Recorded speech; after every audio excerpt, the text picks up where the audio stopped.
Season 2 of With Love, Meghan, which is her Netflix lifestyle series, which of course features the rather notorious flower sprinkles, the lavender towels and the food purchased from a supermarket and put into a different bag and labelled. It's going to be back for, I believe, another 8 episodes, and Meghan has just dropped her latest little promo for it. Let's take a listen and a watch. What was that you just added? Flower sprinkles. I love them. Wow, that's the gayest I've seen in a long time. The flower sprinkles are back. Will anyone be watching? Well, I can think of one person that definitely will. It is the Queen of US showbiz, royal and political reporting, and the host of Kinsey Schofield Unfiltered, Kinsey Schofield. Hi, Kinsey. Against my will, Mark. Against my will, I'll be watching. This takes you back to when you were a little girl on Christmas Eve, looking at the presents under the tree, desperate to tear them open. But you just got to have one more sleep until the big moment comes. And you've got that with Love, Meghan. First of all, is anyone talking about season 2? Is it a hot topic, do you think? In the States, is there a buzz around the next few episodes? That's such a great question, Mark. I just did an interview with Donna Bowling, who was an LA casting director, and she was like, "Are you seeing this on your feed at all?" I'm not seeing anything on my feed. When Harry and Meghan released their original docu-series for Netflix, their only commercial success so far, there were billboards all over town here in LA. No billboards. When With Love, Meghan was initially launched, I do believe that there was a Times Square digital billboard. We're not seeing the same type of enthusiasm coming from Netflix. We're not seeing ads like regular digital ads on web pages, entertainment sites like TMZ or Page 6. It does feel like there's a lack of enthusiasm here this time around, Mark. What did you make of season 1 for those that didn't watch it, which is almost everyone? Yeah, don't forget, Netflix did release a list of their most watched shows so far in 2025, and Meghan landed at 383. Prince Harry's Polo landing in the 3,000s. But still, you would hope that something that had such a huge push, PR-wise, would land in your top 100 of 2025, and so far, not so great. What did I think of season 1? I thought it was, I could watch all of those in DIYs within 30 to 60 seconds on TikTok. I didn't understand. It felt backwards. The show felt like it's something that could have been made 15 or 20 years ago, but we've evolved as content consumers. And I didn't feel like Meghan had evolved with us. I think she's like stuck in this. I married Prince Harry in 2025, and that's when I shut my, or 2016, and that's when I kind of shut out the real world. Well, I think they made a mistake at Netflix because they recorded all 16 of these shows back to back, didn't they? And what we're seeing now is the second half of that batch of films. And I'd say that's a problem because they've not been able to reflect on the public reaction to season 1. So what we're going to see tomorrow and for the next few days will be more of the same. Yes, but editing has changed. I think I might have mentioned this to you previously, but if you watch the trailer that was initially released for season 2, it's Meghan thanking experts for their guidance. If you watch the first trailer for season 1, it's everybody singing praises to Meghan Markle. "Oh, this is the most glamorous I've ever felt," says Mindy Kaling. It's everybody oohing and awing over Meghan. In season 2, it's Meghan going, "Oh, I'm so happy you're here to show me this." So it's interesting because I do feel like even in this clip you just showed, there's a little bit of self-deprecation. I mean, I know that that's asking a lot from this woman, but when he's like, "That's the whatever, that's the lamest," he didn't use the word lame, but I don't know, that's the whatever I've ever seen. Yeah, it was meant to be that's the gayest thing I've ever seen, I believe, he said. Thank you for correcting me. I couldn't quite hear it. When he says that, I think that she's trying to look self-deprecating in the moment. So I don't know if it's been edited differently. Right. But do you get that sense too that they're trying to make her look a little bit more tolerable? Yeah, and they've tried to rescue it, haven't they? And no doubt there's been the mother of all edits for the next 8. But they still have to work with the core material, and they still have to work, Kinsey, with someone who simply cannot disguise her very negative personality traits, her controlling nature, her jealousy, her narcissism, and at times her cruelty. I mean, the Mindy Kaling one was quite extraordinary, that moment when she corrected her about her name. So Mindy Kaling, for those that don't know, is a big star in America, isn't she? She's an actress, producer and writer. She was in the American version of The Office, a very talented lady, a lot more talented and with a better CV than Meghan. And she said, oh, it's so great to be working with Meghan Markle. And Meghan retorts with, I think you'll agree, a flash of rage in her eyes. Didn't you know? I'm not Meghan Markle anymore. I'm Meghan Sussex. So this is a show which is supposed to be friendly. She's surrounded by all her mates and she attacks everyone. Right. She's pursuing joy. I mean, yeah. Mindy Kaling, to this day, based on us seeing who's on season 2, remains the biggest star on this program. So to kind of slap her down and humble her or try to put her in her place in this very bizarre scene was hard for us to digest, because you're just thinking, like, you should be so grateful that Mindy Kaling decided to show up today and do this. I mean, they were planning a children's party with no children. It was the most, I mean, Mindy Kaling was really being a team player there. She was really, the fact that she even showed up was wild, but that was an odd choice to leave that in the edit. They could have removed that. It really probably was the most significant clip to come out of season 1. I would be surprised if you didn't agree. And it showed her true essence. But the truth is, it doesn't matter how much they airbrush and how much they edit season 2. Her true nature will shine through, won't it? It's the body language, it's the look in her eyes and the little remarks.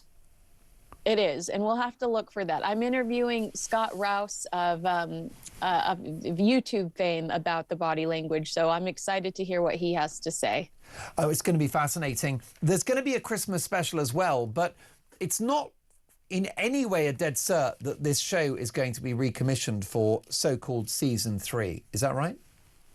I suspect that. Well, first of all, I think that there's a huge question mark over this show. Will Meghan Markle have product tomorrow, in the next few hours? The countdown is on.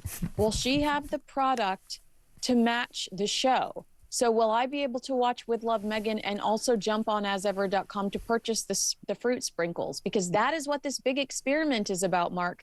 Netflix is turning Meghan Markle into the next Home Shopping Network QVC personality. Okay, well, that only makes sense if you have the product to go with the launch, to go with the push. If I'm sitting at home watching this woman on TV and I want her stupid flower sprinkles, I should be able to get on her website and purchase it immediately. It is a huge failure come tomorrow if she does not have more merchandise on her website. It is unacceptable at this point for her to have this show and to shove this stuff down our throats and not have it ready to purchase. And so I think that that's something that we should look out for within the next few hours. If the inventory matches the programming, if it does, then I would tell you that I do expect a season 3, because that aligns with Netflix trying to push this woman as a lifestyle guru and have the merchandise to go with the programming. If she doesn't have the merchandise to go with the programming, this is a failed experiment. This is a very expensive failed experiment, and I don't know if Netflix will continue to have the patience there. And this new so-called deal, which is just a first look deal, which means the couple can pitch ideas to Netflix, which is not that different from being, you know, a complete outsider that's pitching as a production company. But, you know, an exclusive first look, maybe a couple of million, a few $1 million for that, but nothing like the 100 million that they allegedly got first time round. There's no evidence that Netflix want anything from Prince Harry, is there? Well, I've been reporting since 2023 that they want a Princess Diana documentary from Harry. Right. I mean, I think that would justify them continuing to have this relationship. We've also discussed the other theory that in case things went south, they want the exclusive from Meghan if she were to ever leave Prince Harry. But I do think that around the same time that The Crown came out, Spencer came out, the movie, and Netflix had The Crown and Diana the musical. which was released on Netflix around the same time as The Crown. So Netflix loves Diana. Netflix pushes a lot of Diana content, and I do think that they want something Diana related from Prince Harry. Well, yes, I misspoke actually, because when I was suggesting that Netflix don't want anything from Harry, they don't want any of his creative ideas for documentaries or TV shows outside of the royal sphere. It is Prince Edward syndrome, isn't it? Prince Edward had his TV production company, and he really struggled to get anyone to watch the non-royal content or to get that commissioned.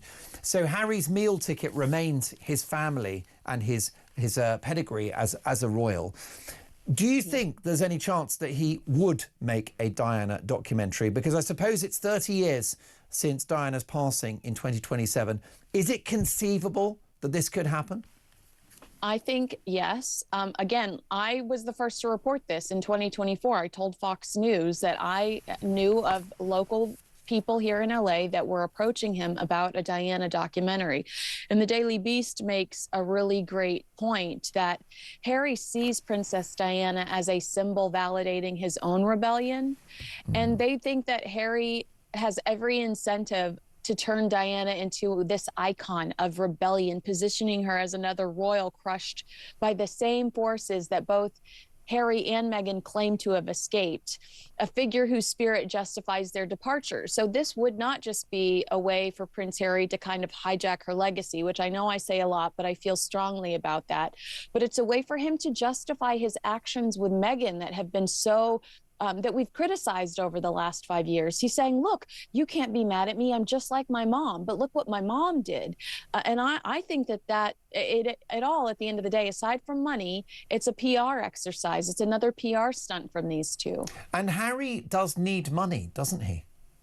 Oh, I mean, 16 bathrooms, Mark. I mean, you and I have talked about how much toilet paper that adds up to here in Los Angeles. It's a lot of toilet duck as well, and a lot of soap dispensers.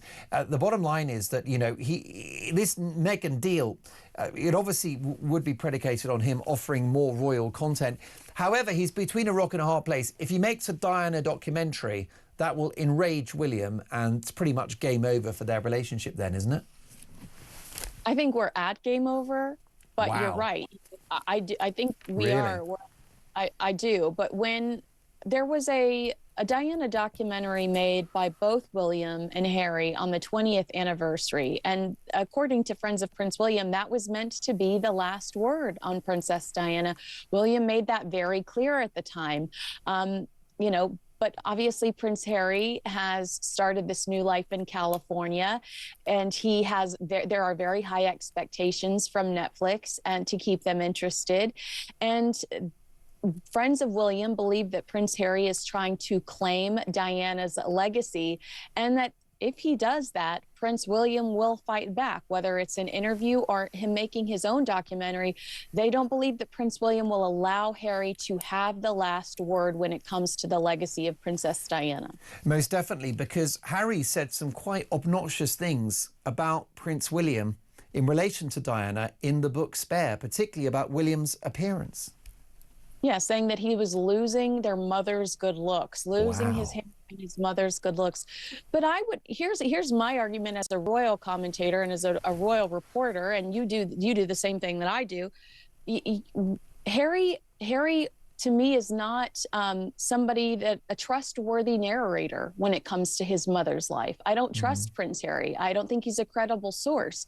He spoke to Oprah Winfrey in an Apple Plus documentary shortly after they left the royal family about the racism that Princess Diana experienced when she started dating Dodi, and how he could really relate to that when he chose Meghan Markle to spend the rest of his life with. You and I both know, Mark, I mean, it's documented. Dodi Fayed was a cokehead who was engaged to an actress, another woman, when he starts seeing Princess Diana. Later, thanks to the BBC's investigation, we found out what Mohammed Al Fayed was up to allegedly behind the scenes at Harrods, attacking young women. Maybe it had nothing to do with race, Prince Harry, and everything to do with the fact that Dodi and his father weren't good people. And so I don't trust Prince Harry when it comes to him being the person that tells his mother's story. It was Prince William that Diana overshared with. It was Prince William sliding tissue under the door when he could hear her crying in the bathroom. She leaned on Prince William so much more emotionally, almost unfairly, and tried to keep Prince Harry out of the drama. I remember in one of, I think it's in Diana, Her True Story, when Prince Harry asks, "Who's Camilla?" And Prince William is hurrying to try to rush him out of the room because he doesn't want Prince Harry to know who Camilla is. And Prince William is clearly savvy to the situation. So I just don't think that Prince Harry is a reliable narrator here when it comes to the life of Princess Diana. Kinsey, before you go, is he much of a surfer? Jana, if you can, let's fire up this latest Instagram video posted by Meghan of Prince Harry being the surfer dude in California in the Pacific. Take a look. Yeah. I mean, this is at a surf camp. I feel like this was a twofer. I think she wants to squash rumors that there's trouble behind the scenes of their marriage. And I think she's also using her husband to subtly promote With Love Meghan season 2. Right. I think this backfires because it only reminds me of the man he used to be, the man that set up Senabali in 2006, the man that set up the Invictus Games in 2014, his military career. Now he's just a stoner surfer. I'm disappointed in that outcome. Yes, it's unedifying that that's the son of the King of the United Kingdom in what looks like is that an artificial wave? Is there a machine producing those waves? Yes, it's man-made. It's machine-made. Yes, he's at surfing That's not very camp. good for the environment, is it? Like a little kid, he's at surfing camp this summer. Yikes. And of course, Harry has no social media platform really, does he? So she's put this on Instagram, which would suggest that she controls his public image and she decides really when we get to see Harry and when we don't. Wow, that's such a good point that I hadn't thought about. You're absolutely right. We occasionally get the Prince Harry visual, and of course we lose our minds. Curated by his wife. Yeah, but you know what? She knows that it's the only reason we care about her, the guy that she sleeps next to. Now, on my YouTube show, The Mark Dolan Show, I've put Harry and Meghan on 24/7 divorce watch. For me, the only debate about if and when they divorce, obviously, I think it's a matter of time, but who's going to do the divorcing? I think if Harry waits too long, then Meghan will divorce him. What do you think? What is your appraisal at this point of the state of their marriage and its potential longevity? I do think that Meghan would divorce him. And again, this goes back to the Vanity Fair report that she was already trying to shop a divorce book. She's divorced somebody before. She just threw those rings in a FedEx envelope and shipped them straight to poor Trevor Ingleson, who was crazy in love with her. All she wanted out of the divorce was the blender. So we've seen that she's capable of it. She's kind of ruthless when it comes to her relationships. Corey, the hot chef in Toronto, sayonara the second she met Prince Harry. So we've seen what she's capable of. And she divorced her own father, Thomas Markle. Yes, she did. And he's devastated over that.